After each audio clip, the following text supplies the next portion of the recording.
I'm going to introduce our next speaker from the firm Sustainalytics, which is an award-winning global responsible investment research firm and specializing in environmental, social, and governance company research. So Heather Lang will give us a closer look at the 200 fossil-based companies that we're talking about and another way of understanding the value of a company in an investment portfolio. So let's all welcome Heather Lang.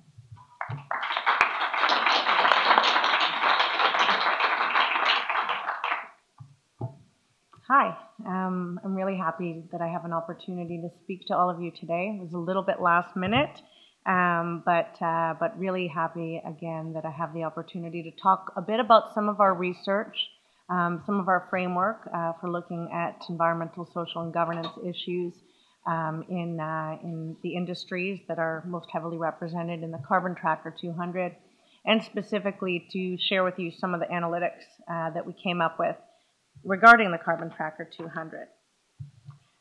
So again, Sustainalytics, wait, I need my presentation up, right? Okay.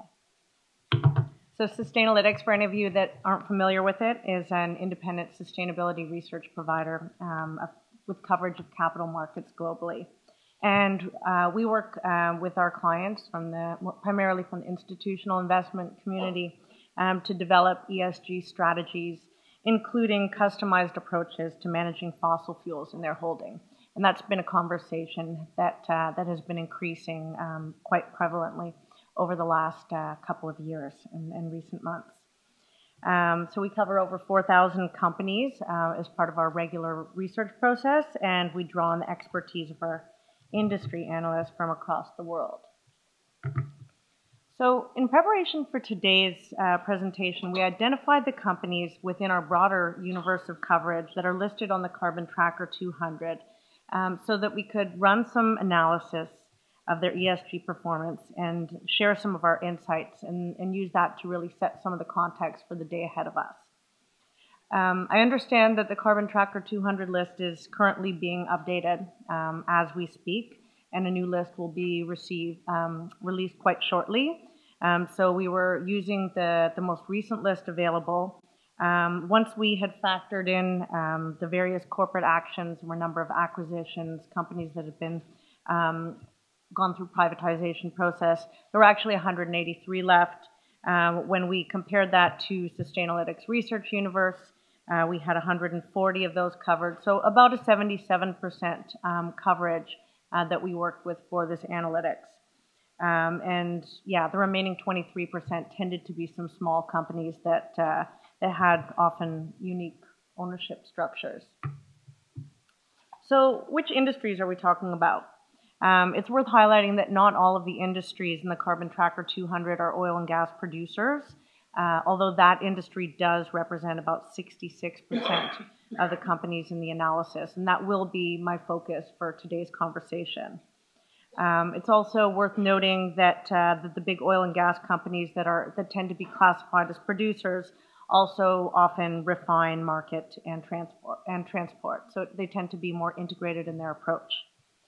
Notably, many of the companies in the Carbon Tracker are also from different industries like utilities or steel. They may also operate their own mines or oil and gas fields. Some companies are large conglomerates that operate in different sectors but also have oil and gas operations.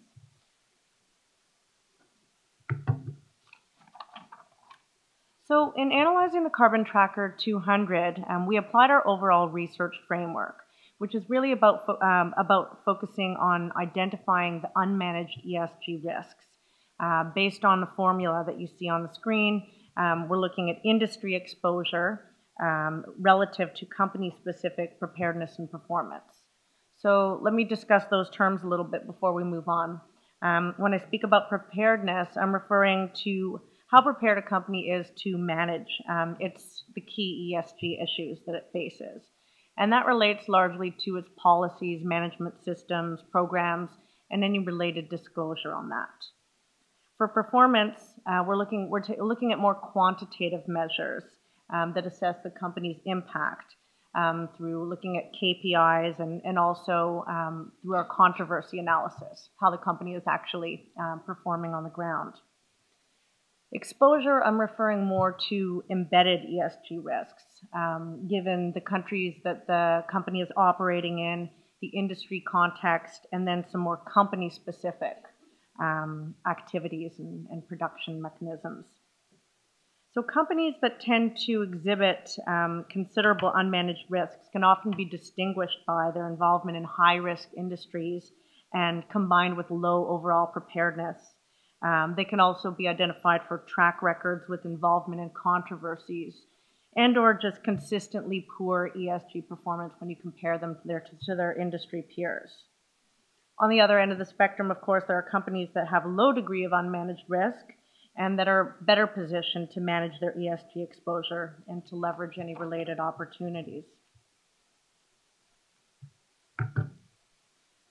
So our belief is that the higher the expected level of exposure for the industry, the higher the level of preparedness you would expect to see or hope to see at the company level. So in the case of this slide, the focus is on environmental impact, and in the top left quadrant, there's a number of industries with high environmental impact and a low level of corresponding performance for the average company in that sector. And there will be exceptions, of course, at the company level, but this table can point to some potential areas of unmanaged ESG risks.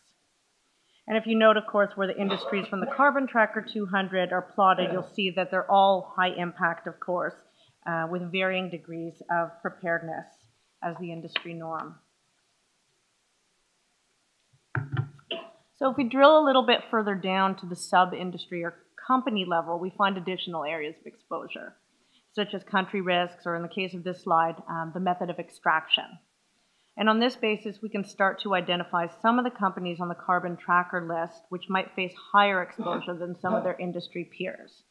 And this can be useful in planning, particularly if you're taking a staged approach over a 5-year period and want to know kind of where to start.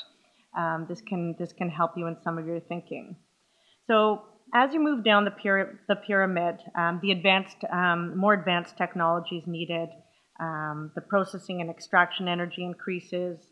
The GHG emissions actually increase, and the overall costs increase. So you want to keep an eye on companies that are involved in unconventional resources because they tend to require more energy and to produce a lower value product. Also, as unconventional production increases across the industry, it's worth noting that environmental impact, and particularly carbon impact, is increasing across the board. And as many of you know, there's been a significant shift in recent years towards unconventional extraction methods as conventional hydrocarbon resources diminish and are increasingly located in countries and regions with restrictions or limitations in terms of access. Meanwhile, energy demands increase due to demographic changes. So again, bottom line is that the social and environmental risk profile of the Carbon Tracker 200, the risk profile is higher due to higher production emissions, higher pollutants, and increased exposure to social unrest and stakeholder backlash.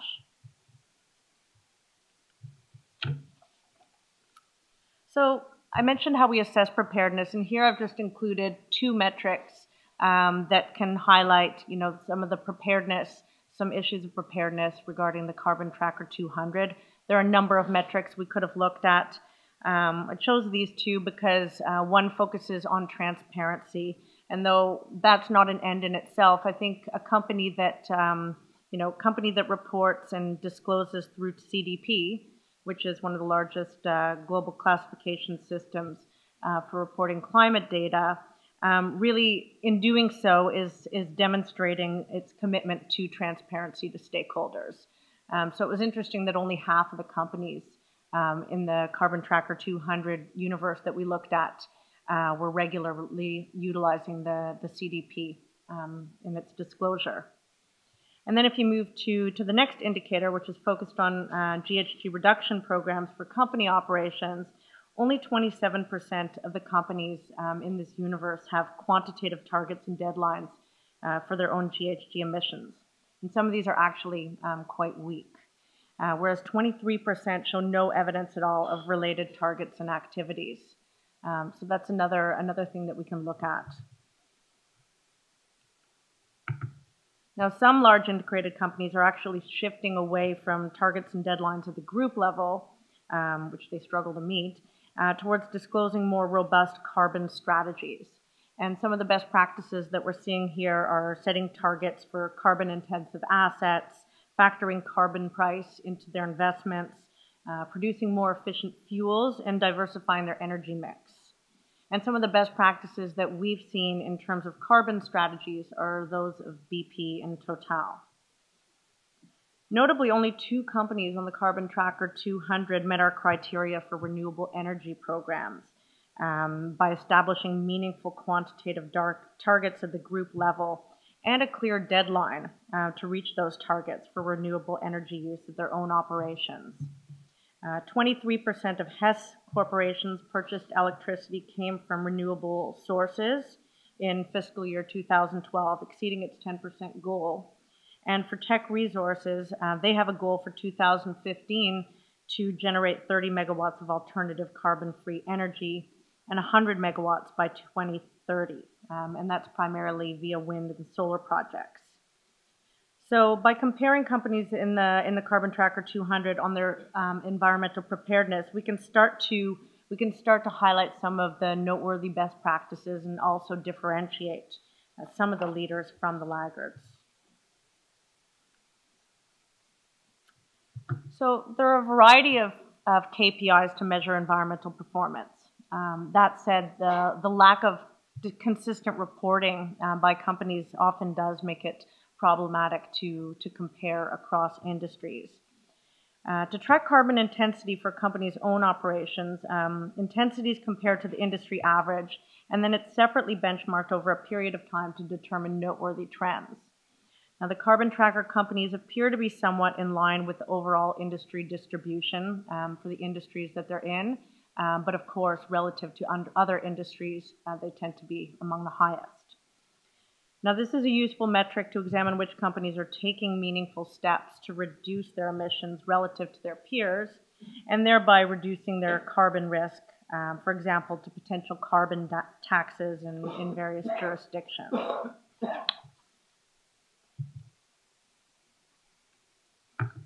So notably, there are no companies in the Carbon Tracker 200 with evidence of revenues exceeding 5% from clean technologies. And here we're talking about renewable energy sources and certain conservation technologies.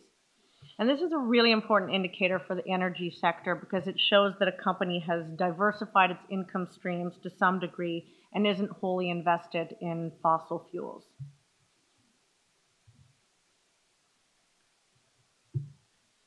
So Sustainalytics controversy assessment framework constitutes a bit of a proxy for evaluating company performance as well. And this graph presents a breakdown of the 77 major controversies, ranging from significant to egregious, that companies in the Carbon Tracker 200 were involved in recent years. And that's really over the past 3-year period. It's worth noting that these sectors do tend to face higher than average involvement in controversies across the board. While about 36% of the controversies on this pie chart relate to environment, mostly around emissions, effluents, and waste, none of them directly relate to carbon, and that's because carbon is really going to have the longer-term impact. But we do expect to see more controversies involving carbon over the coming years as stakeholder backlash increases and reputational risk to companies subsequently increases, along with emerging regulatory developments. It's also important to note that these companies are embroiled in some serious social controversies involving a variety of their stakeholders. So if you look at employees, a pretty sizable number of controversies, largely around health and safety incidents and also around labor disputes and working standards. Society and community relations is another major issue with human rights issues, particularly in sensitive countries, sanctioned countries, etc. And then some business ethics controversies as well, primarily surrounding corruption. So the companies that have the most unmanaged ESG risks, meaning, again, high exposure, low preparedness, weak performance, tend to not only be more prone to these types of controversies, but they often demonstrate the least amount of resilience when it comes to overcoming these controversies or shocks.